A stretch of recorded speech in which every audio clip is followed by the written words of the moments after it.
Bienvenidos a este reloj profético y hemos llegado a un tiempo más en donde analizaremos la palabra del Señor y veremos los acontecimientos bajo esa lupa. Pero antes le damos la bienvenida a una hermana y amiga, Susi. Hola, muchas gracias por invitarme nuevamente y estar aquí acompañándolos a ustedes en este programa de reloj profético. Y así como dices, Connie, tenemos mucho material muy interesante de qué hablar, ¿verdad?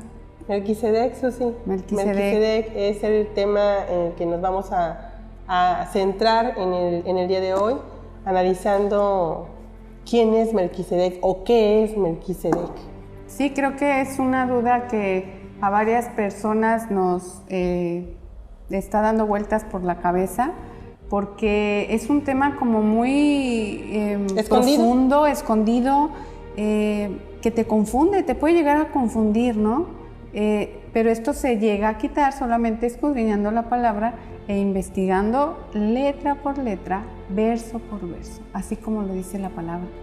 Fíjate que es un hábito que el común de las personas que vienen a recibir el llamado del Señor, a aceptar el llamado del Señor, no se trae ese hábito de estudiar, un estudio profundo, ¿sí? Sistemático, como lo mencionaste. No está ese hábito y el Señor tiene que trabajar en cada uno de nosotros ese estándar de poder llevarnos de una manera como una costumbre, ¿sí? Que nos lleve a adentrarnos en esa riqueza que nos da la palabra. Lo que pasa, yo creo que cuando nosotros empezamos a investigar y a escudriñar la palabra, empiezas a sacrificar muchas cosas. Empiezas a sacrificar tiempo con tu familia, empiezas a sacrificar, no sé, muchas cosas. Es adentrarte y es concentrarte y te va jalando la misma palabra. Entonces, cuando lo menos te das cuenta, tú ya estás bien metida en lo que es el escudriñar la palabra y te va enseñando y el Señor te va mostrando cosas nuevas, que es donde Él te atrapa para seguir, ¿no? Para que tú sigas, pero sí es difícil. ¿Qué te parece si vamos a la siguiente nota, que nos va a hablar del contexto general de lo que vamos a abordar el día de hoy con Melquisedec? El Rey de Justicia. Juró Yahweh, y no se retractará. Tú eres sacerdote para siempre, según el orden de Melquisedec. Salmo 110:4. ¿Qué tanto conocemos sobre Melquisedec? ¿Quién fue? ¿Qué es? Hoy en esta entrega abordaremos un aspecto general de este peculiar personaje, que conforme avancemos nos daremos cuenta de que el personaje no tiene nada y que va más allá de una simple aparición. Iniciemos por el significado del nombre Melquisedec, de raíz hebrea, compuesto por dos palabras, Melqui, que es rey, y Sedec, que significa justicia. Este nombre como tal lo vemos por la palabra de Dios en Génesis 14, Salmo 110 y Hebreos a partir del capítulo 4 hasta el 8. ¿Será solo un personaje bíblico o Yahweh nos estará dando pistas de algo más profundo? Si tenemos ya un hábito de escudriñar, comprenderemos de inmediato sus señales. Si no, pues estas pasarán de noche sin que las percibamos. ¿Qué importancia tiene Melquisedec en la Escritura? ¿Por qué se topó con Abraham? ¿Por qué le tributó entregándole los diezmos de la batalla? Son cuestionamientos que debemos aclarar a la luz de la palabra. Entonces, ¿qué esperamos? Vayamos a ella. ¿Sabías que existe un compendio de 7 rollos llamados el rollo de Melquisedec? Y que no se trata de un personaje antiguo, sino que anuncia la aparición de Yeshua. En la palabra de Dios vemos que a Yeshua se le menciona como sumo sacerdote. Paremos ahí. ¿Acaso Yeshua pertenece a la orden sacerdotal levítica instituida por Yahweh para guiar al pueblo? Claro que no, porque para fungir dentro de esta orden secuencial solo aplicaba si eras de la tribu de Leví, y Yeshua pertenecía a la tribu de Judá. Por lo que podemos constatar que esta orden sacerdotal de Melquisedec es eterna y Yeshua funge como la cabeza, Así lo describe el Salmo 110, y para seguir comprendiendo más sobre este tema, escudriña las Escrituras, porque en ellas os parece que está la vida. Esto lo dijo nuestro Salvador, Yeshua. Y regresamos, Connie, con este tema tan importante, Melquisedec. Sabemos que Melquisedec es rey de justicia, eso quiere decir. Entonces, aquí mi pregunta sería, de lo que yo he estado leyendo, ¿cuándo aparece Melquisedec? ¿Cuándo se reconoce ese nombre? Bueno, lo vemos mencionado la primera vez en el Génesis 14, pero nos lleva directamente al Salmo 110, donde dice que el sacerdocio de Melquisedec es eterno. Y retomando las palabras de Yeshua, que dice que él es el Aleph y la Tab, el principio y el fin, pues lo encontramos desde el primer verso del Génesis 1, porque en el principio estaba el Espíritu del Señor presente, dando inicio a una creación y después a una recreación. Pero desde el principio estaba presente en Melquisedec. El ser humano no lo había percibido, solamente en su momento aquellos que eran llamados a ser parte de este sacerdocio con el propósito, la misión de pasar la instrucción al pueblo. Está hablando de personas con características que el Señor trabajaría para ser tomados como vasijas moldeables en las cuales depositaría su enseñanza y una vez cumplido el tiempo, empezar a compartir esa agua de vida. En Génesis 14 nos habla de que Abraham, ¿sí?, fue elegido. ¿Por qué Abraham? ¿Qué características tenía para que en él se hubiera manifestado el poderío del Señor al poder rescatar a su sobrino Lot de esos reyes, ¿no? Porque estamos hablando de que eran 9 reyes y ¿qué representaban esos reyes? Bueno, características, si las queremos ver como algo fascinante, que nos pueda llamar la atención, no, porque él no hace excepción de personas, pero también dice que él llama a lo más vil y menospreciado, ¿sí? Entonces, características solamente que el Señor en su soberanía elige a las personas con un propósito que de antemano Él ya había estipulado. Entonces, te llama a ti, me llama a mí, nos hace nacer en un tiempo específico, en una generación específica, para ser parte de esa obra restauradora para la humanidad, como si fuéramos parte de un lienzo, ¿sí?, que en su momento se entregó perfecto, pero que con el paso de los días se fue deteriorando hasta quedar como una obra no inconclusa, sino terminada, pero echada a perder. Entonces, ¿qué va a hacer el Señor ahora? Vuelve a tomar ese lienzo y lo empieza a restaurar, y para dejarlo como en un principio lo entregó. Entonces, cada uno de nosotros somos parte de ese lienzo, donde el Señor nos está llamando a la restauración, y cada uno de nosotros tiene muchas faltas, tiene que cambiar carácter, tenemos que aprender mucho de lo que la instrucción nos dice, la Torá, para que entonces podamos ser parte del proceso ya final de esta restauración. Hay que analizar muy bien todo lo que estamos platicando, porque es sumamente interesante, Connie, pero nos vamos a un corte y regresamos.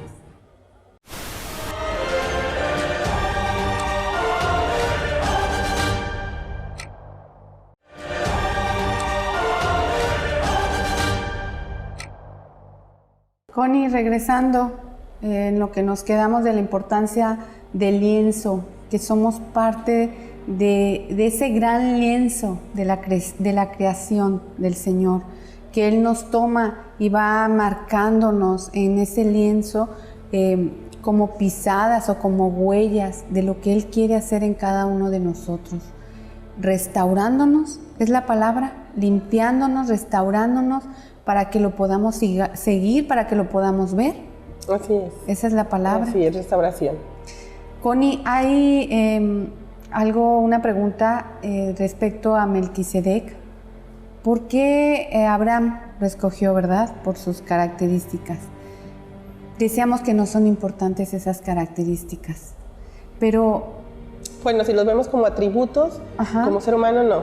No es importante. No tenemos atributos. Ok, Sí, pero... Por eso no nos escoge. Exactamente, no somos especiales. O sea, no nos escoge por lo bueno que pudiéramos tener, porque la palabra dice que nada bueno hay en nosotros, porque estamos corrompidos por causa del pecado. Así es. ¿Cómo supo él que tenía que diezmar? ¿Cómo sabe él que tiene que diezmar? Porque es una pregunta fuerte, pero te invito a ver la siguiente nota y me respondes. Melquisedec, libro. Por tanto, teniendo un gran sumo sacerdote que ha traspasado los cielos, Yeshua, el Hijo de Dios, retengamos nuestra profesión. Hebreos 4:14. ¿Sabías que existe un libro llamado Melquisedec que no solo lo menciona la Biblia por todas partes, ya sea con el nombre o con su significado? Que lo podemos observar en Génesis 14, Salmo 110 y Hebreos a partir del capítulo 4 hasta el 8, entre otras escrituras. El libro de Melquisedec es una traducción al español de uno de los rollos del Mar Muerto, encontrado en la cueva número 11, en el desierto del Qumran, al norte del Mar Muerto. Algunos le llaman el rollo de Melquisedec, ya que en su estado original forma parte de un conjunto de 7 rollos cosidos entre sí. Según fuentes relacionadas con este gran rollo, lo que se lee en el manuscrito, la primera porción que aparece en el compendio se le adjudica a Abraham. En ella, detalla paso a paso lo vivido desde el momento en el que Yahweh le habla en el encinar de Mamre y la travesía que le aguarda, guiado por una pequeña flama que salta del altar sagrado, como lo describe la Biblia a partir del Génesis 12 en adelante. Melquisedec narra los acontecimientos que ocurrieron antes y después de la liberación que Yahweh efectuó por medio de Abraham y sus pastores para recuperar a Lot y los demás cautivos que habían sido tomados prisioneros como consecuencia de la batalla registrada en Génesis 14. Connie, con la pregunta que te hice, ¿por qué Abraham cómo supo que diezmar? Bueno, es que la mayoría piensa que la Torá o la instrucción del Señor fue dada solamente en el Sinaí, pero entonces, si volteamos a ver las Escrituras desde el Génesis, incluso antes de Abraham, cuando el Señor le da la indicación a Caín y Abel del sacrificio que tenían que llevarle, la ofrenda que tenían que llevarle, ahí vemos claramente plasmado que ellos sabían la instrucción del Señor, porque Abel llevó lo que corresponde a la petición del Señor, no así Caín, ¿sí? Entonces, desde un principio, los reglamentos, los estatutos, las ordenanzas de Yahweh han estado presentes siempre, porque dice que su palabra es eterna, siempre estará. Sí, dice, cielos y tierra pasarán, pero mi palabra no pasará. Entonces, siempre estará. Así como el sacerdocio de Melquisedec es eterno, obviamente la palabra es eterna, porque el propósito del sacerdocio es comunicar la palabra, ¿sí? Y como la palabra es eterna, no temporal, el sacerdocio de Melquisedec tendría que ser eterno. Ahora, en la nota que nos fuimos hace rato a checar, habla de Melquisedec, y curioso a esto, eso sí, quizá la mayoría no esté enterada, por no tener acceso quizás a los aditamentos que ahorita hay para poder escudriñar o buscar a través de la tecnología. Sí. No conoce que haya un compendio de 7 porciones a los cuales se le conoce como el libro de Melquisedec o el rollo de Melquisedec.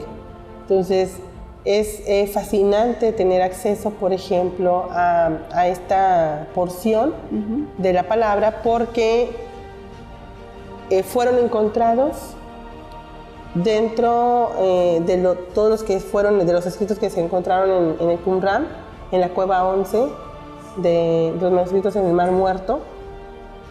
Y lo curioso es que lo menciona la palabra en Génesis 14, como lo estamos analizando ahorita, lo menciona el Salmo 110 y lo menciona la Carta a los Hebreos. Y es algo importante a destacar que también exista una porción de 7 compendios que se llame el rollo de Melquisedec. Y para los que quizá ya lo conocen y ya hayan tenido la oportunidad de leerlo, se darán cuenta que detalla paso a paso desde el llamamiento de Abraham, porque se le atribuye esta escritura inspirada obviamente por el Señor a Abraham, porque empieza a narrar a partir de su llamamiento, lo que vemos nosotros en el capítulo 12 de Génesis, cuando está en el encinar de Mamre, de ahí hacia adelante.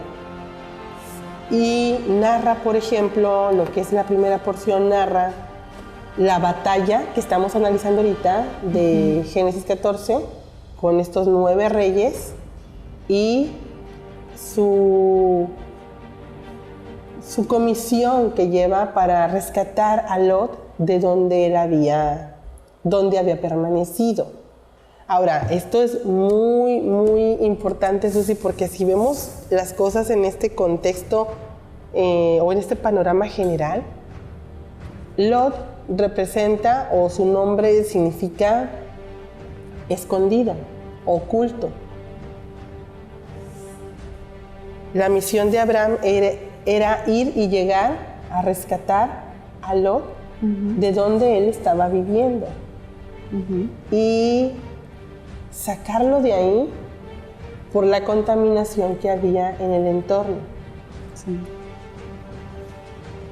La misión del Padre, de Yahweh, es sacar al que está oculto, a su tesoro, dentro del mundo que se ha contaminado, que se ha corrompido, como lo está Sodoma y Gomorra en ese tiempo. Hoy el mundo está como un Sodoma y Gomorra enorme, y dentro de Sodoma y Gomorra, de la misma manera como se encontraba Lot, se encuentra el remanente que el Señor está resguardando y sacándolo para traerlo a Él. Estamos hablando de los primogénitos. Estamos hablando de los primogénitos, estamos hablando de la iglesia, estamos hablando de remanente, ¿sí? Entonces, si nosotros no tenemos de alguna manera el interés por estar escudriñando la palabra, nos va a pasar de noche todo este tipo de cosas que lo vemos como cosas que no tienen importancia. Pero ya analizando la situación dentro del contexto que estemos analizando, la porción de la palabra, cobra mucho sentido y se van alineando como engranajes uno con otro, diversas escrituras que van abriéndonos el panorama para poder comprender con mayor precisión el mensaje del Señor. Y que toma sentido en nuestras vidas, porque es difícil leer una escritura y querer empatarla con lo que es la vida, con lo que es nuestro hoy. Cuesta trabajo. En lo personal es una lucha constante el estar escudriñando, adentrándome a la escritura y tratar de empatarlo. Pero se nos acabó el tiempo de este bloque. ¿Te parece si vamos a un corte y regresamos?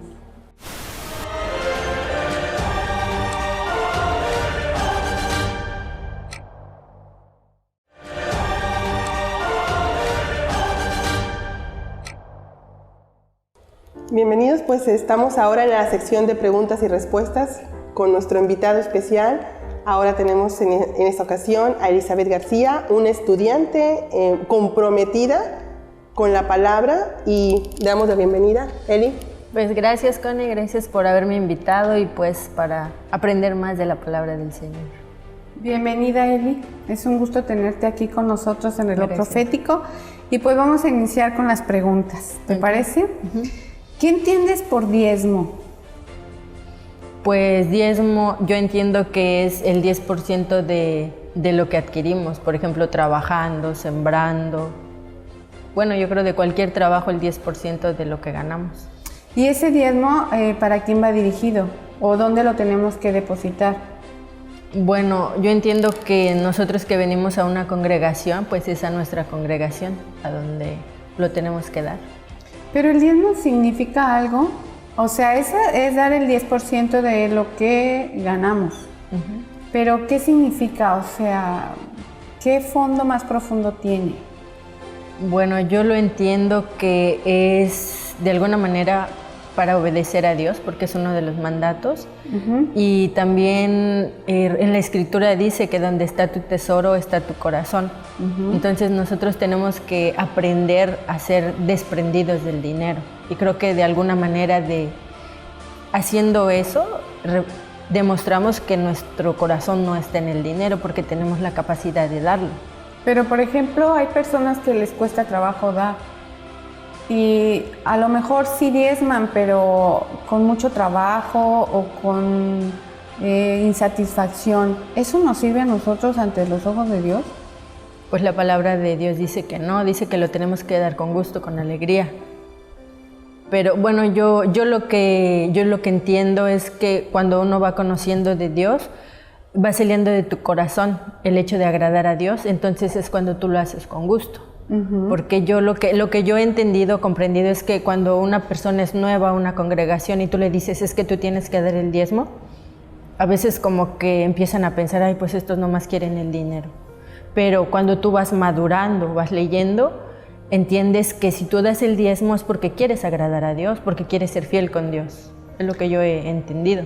En esta época es muy difícil que nosotros diezmemos. Vemos que hay personas que tienen negocios, empresas, y sus retribuciones son muy, muy altas. Entonces ellos se fijan en la forma, por ejemplo, de diezmar. El 10% para esas empresas sería algo muy, muy alto. Serían cantidades grandes. Sí. ¿Por qué crees tú que al ser humano le cueste trabajo dar una parte de lo que recibe del Señor? ¿Por qué crees que todavía nos rebelamos o nos negamos a devolverle algo de tanto que nos da? Porque eso es el diezmo, ¿no? Regresarle un poquito de lo que Él nos está dando. ¿Por qué crees tú que sea tan difícil para el ser humano? Pues no sé, yo creo que de un principio, yo creo que nosotros hemos cambiado o queremos cambiar porque conocemos de Dios, porque estamos conociendo de Él. Pero yo entiendo que si hay mucha gente que no conoce de Dios y tal vez mucha gente puede pensar, pues lo que yo tengo es porque yo me lo merezco, porque yo lo trabajé, porque yo me lo gané y es mío. Eso puede pensar la gente. Pero nosotros cuando conocemos de Dios sabemos que todo viene por Él. Así es. Y el esfuerzo implica la vanagloria. El hecho de decir que yo merezco y de que, como dices, yo lo hice, yo lo produje, entonces yo me lo merezco, ¿no? En tu caso, cuando empezaste a escudriñar la palabra, que oíste por primera vez esa palabra de diezmar, ¿tú qué pensabas? Pues creo que yo en algún momento, cuando tú, ya te digo, ¿no? Cuando tú estás en el mundo, pues tal vez sí has escuchado que dicen, ay, no, es que los pastores piden para enriquecerse, para gastar, para comprar sus aviones, para comprar sus camionetas, ¿no? Eso es lo que escuchas. Pero cuando tú vas escudriñando la palabra, lo ves de otra manera, porque tú sabes que lo que tú estás haciendo no es para la gente, sino para Dios. Y al final es de cuentas, si tú lo das o no lo das, si lo das con gusto, si no lo das con gusto, ¿quién lo sabe? Es Dios. Así es. Connie, ¿qué nos dice la Escritura del diezmo? Bueno, he estado escuchando las respuestas que se han vertido y el pensamiento general se va inmediatamente por lo económico, ¿sí? todo mundo, la mente se va en ese momento en lo económico, porque ahí es donde radica el problema del ser humano. No está acostumbrado a despojarse, a dar lo que tiene, aunque reconozca que viene de parte de Dios o no reconozca que viene de parte de Dios. Simplemente no quiere dar algo que le ha costado porque le pertenece. Pero en la escritura de Génesis 14 nos damos cuenta de que Abraham diezma de lo que salió de la guerra. Así es. No dio de lo que él tenía, dio de lo que salió de la guerra, de todo lo que se contabilizó cuando ya terminó la guerra con los 9 reyes, ¿sí? El Señor le da la indicación de que diezme a un personaje que aparece ahí, que también se ha entendido muy mal porque no hemos escudriñado correctamente, pero le da la indicación, diezma a Melquisedec. Y lo que me llamó la atención es que puntualiza mucho eso, le entrega los diezmos de la batalla.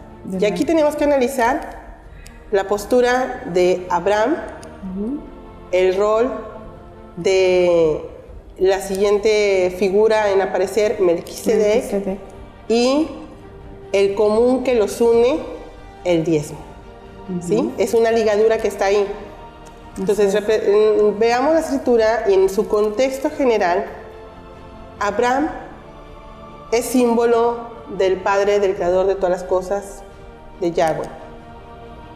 Melquisedec es una palabra hebrea compuesta por 2 palabras hebreas que significa rey y justicia.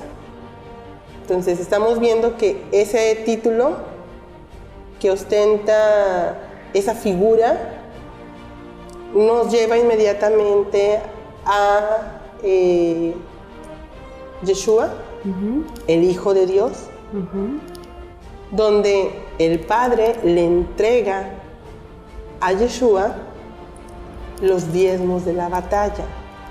Ahora, para entender diezmos, nos habla de lo primero, los primeros frutos de tu trabajo, lo primerito de tu rebaño, los primogénitos, está hablando de primogénitos, lo primero.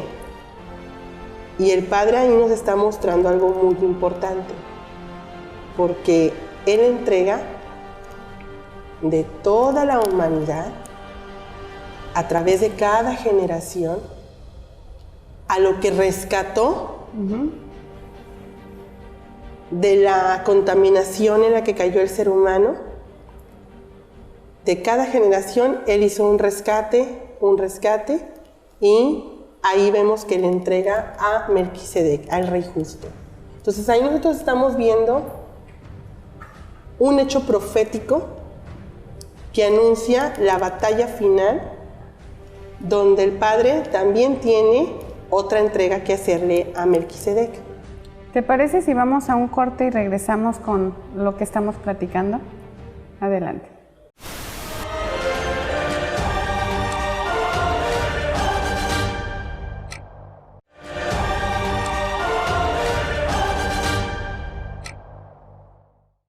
Y retomando, Connie, en lo que te quedaste de la importancia de Melquisedec y los diezmos, ¿qué tan importante es?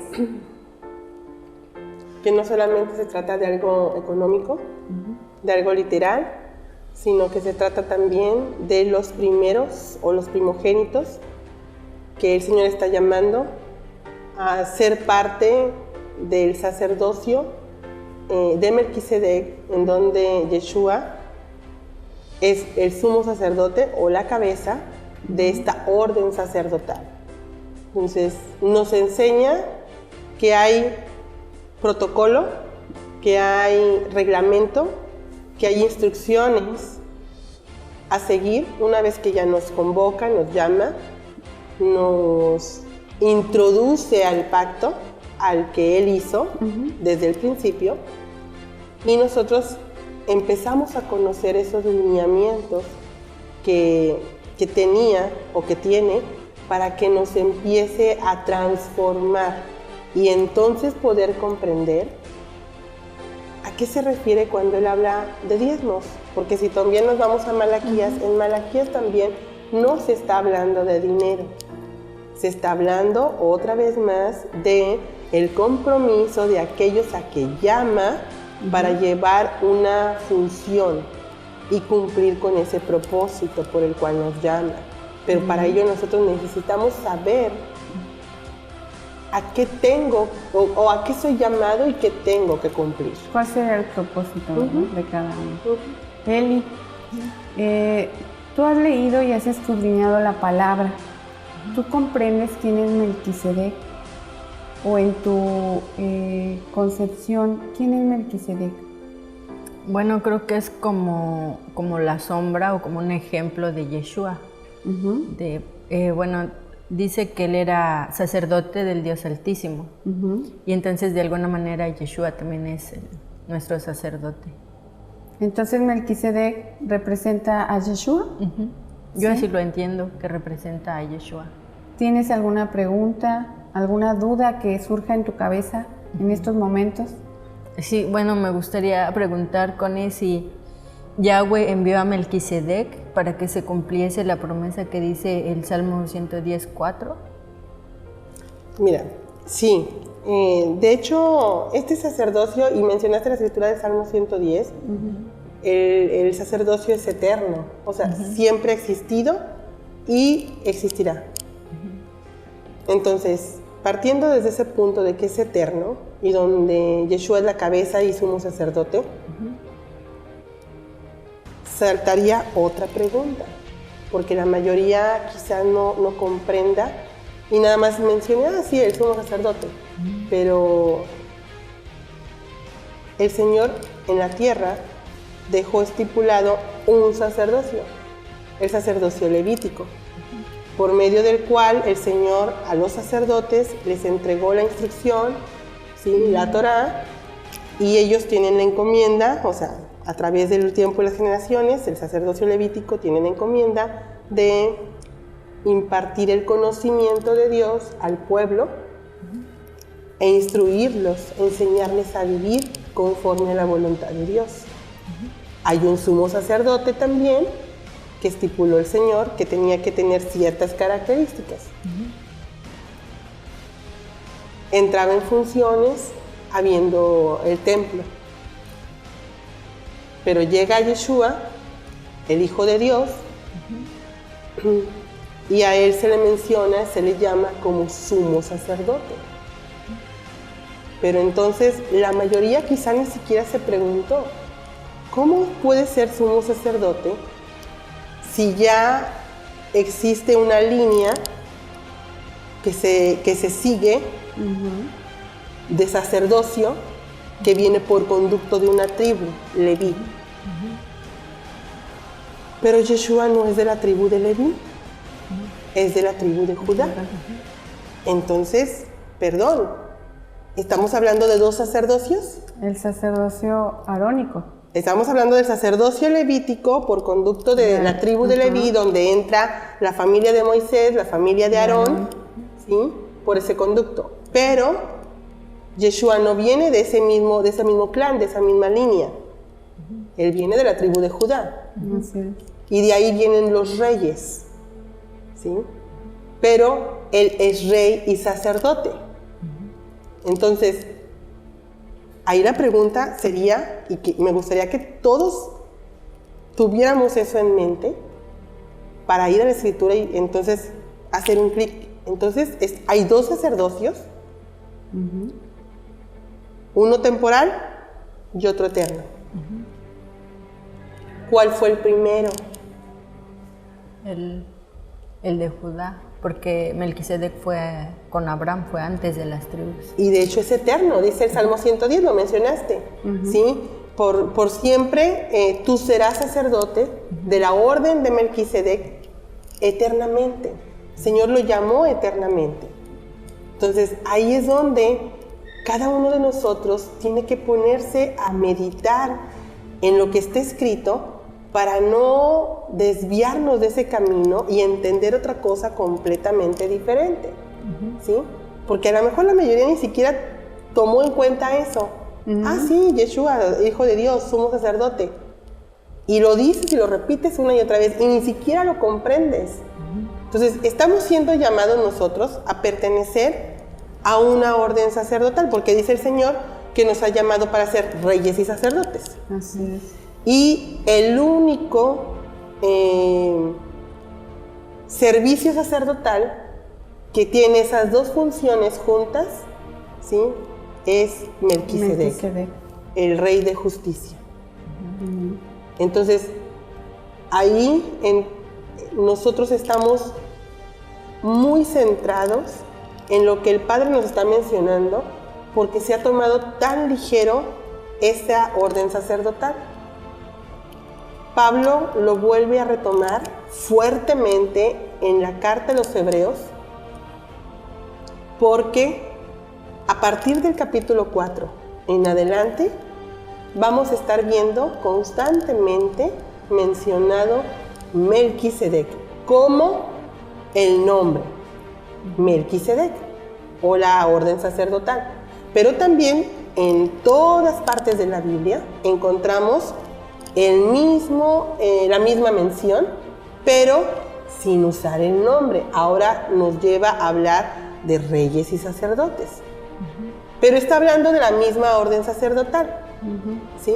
Entonces, lo repetimos y andamos tomando la palabra constantemente, pero no entendemos esas riquezas y esas profundidades porque no tenemos el hábito de escudriñar, porque no nos hace clic, no conectamos con la esencia porque estamos desarraigados de ella. Así es. Eli, ¿cuánto tiempo pasas estudiando y escudriñando? ¿Cuánto pasas tú en investigar la palabra, verso a verso, palabra por palabra? Pues depende. O sea, no te voy a decir diario estudio tanto. Varía, depende de mis actividades. Y pues aquí también, ves que estudiamos, también aquí estudiamos. Yo creo que como en mi casa, como 1 hora o 2 horas. También si tengo algún programa que hacer, estudio más. Y si no, pues estudio 1 hora.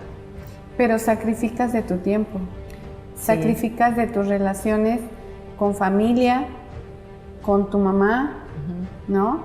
Y es el sacrificio del que hablas tú, porque al estar llamados a sacrificarnos para escudriñar la palabra del Señor, estamos diezmando en esa forma, estamos diezmando al Señor y Él nos bendice, Él nos retribuye del diezmo que nosotros damos, Él nos retribuye en muchas situaciones, como el quitarnos los velos para nosotros poder ver y escuchar lo espiritual, conocerle a Él. Pero, ¿cuánto es la lucha, por ejemplo, en tu familia, tú que vives con tu mami? La lucha constante de que tu deseo sea que tu mamá voltee a ver al Señor. Entonces, ¿cuánto es tu lucha, cuánto es tu sacrificio en tu actuar con tu mami y que ella vea lo que tú has cambiado a través de la palabra? ¿Ella alguna vez te ha manifestado algo? Pues yo creo que antes tal vez sí era mi lucha, ahora ya no es mi lucha, ahora ya es su lucha del Señor, porque es algo que también yo he comprendido, que cuando nosotros venimos al Señor queremos que toda nuestra familia y casi hasta fuerzas los queremos, y no es así. El Señor para cada uno tiene sus tiempos y es algo que yo he aprendido, que el Señor va a hacer cuando Él diga, ¿no? Y pues de lo otro, pues sí, mi mamá yo creo que sí nota que he cambiado. ¿Ella te ha sugerido algo, te ha dicho algo, comentado algo? ¿Has visto cambios en ella, en sus creencias? Pues a veces sí y a veces no. Lo que pasa es que, bueno, sus amigas que tiene, con las que se relaciona, tienen otras creencias que las que nosotros tenemos. Y quieras que no, pues influyen. La jalan, influyen. Entonces a veces parece que ahí vamos, pero hay veces que no regresamos. Y entonces algo que yo he aprendido es que, pues que la lucha no es tuya ni mía. Nosotros tenemos que dejárselo al Señor y que Él haga su obra. Es lo que yo he aprendido. Así es. Aquí en Génesis estaba viendo en el verso 14-21, dice, vence la tentación de los bienes materiales. Habla sobre vencer esa tentación. ¿Cómo al día a día tú vences esa tentación, Eli? Pues no sé, yo creo que cuando tú vas aprendiendo de Dios, Él mismo te va cambiando y creo que a veces no te das cuenta. Porque sí es cierto, a veces cuando uno va empezando, tal vez tú deseas otras cosas, pero yo no sé cómo. A veces ya como que hay cosas que ya no les tomas tanto interés. No sé cómo, no sé por qué, pero tal vez antes decías, ay, quiero un carro nuevo, quiero una casa bonita. Y después como que ya se te va pasando, o sea, ya no sientes ese sentir, como que ya tus intereses cambian. Así es, el Señor va transformando nuestras vidas, Connie, a través de escudriñar la palabra. Y lamentablemente se nos ha terminado el tiempo. Muchísimas gracias por estar aquí con nosotros, Connie. Hasta luego.